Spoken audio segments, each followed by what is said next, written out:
In this video, I'm going to show you how to remove background in Figma just like this you are seeing on your screen right now. So the first thing you want to do, this is actually very simple, you want to have an image which has some background that you'd like to remove, and then you want to go up here to the top left where it says main menu, and then you want to click on plugins, and over here you want to go to manage plugins.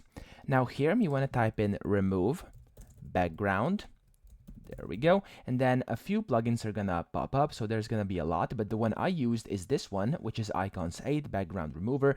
Now, a lot of these will work just as well. Maybe some of them will work even better, so you can just play around. But essentially, what you have to do is just click on this one or whatever one you want, and then you simply want to click on Run.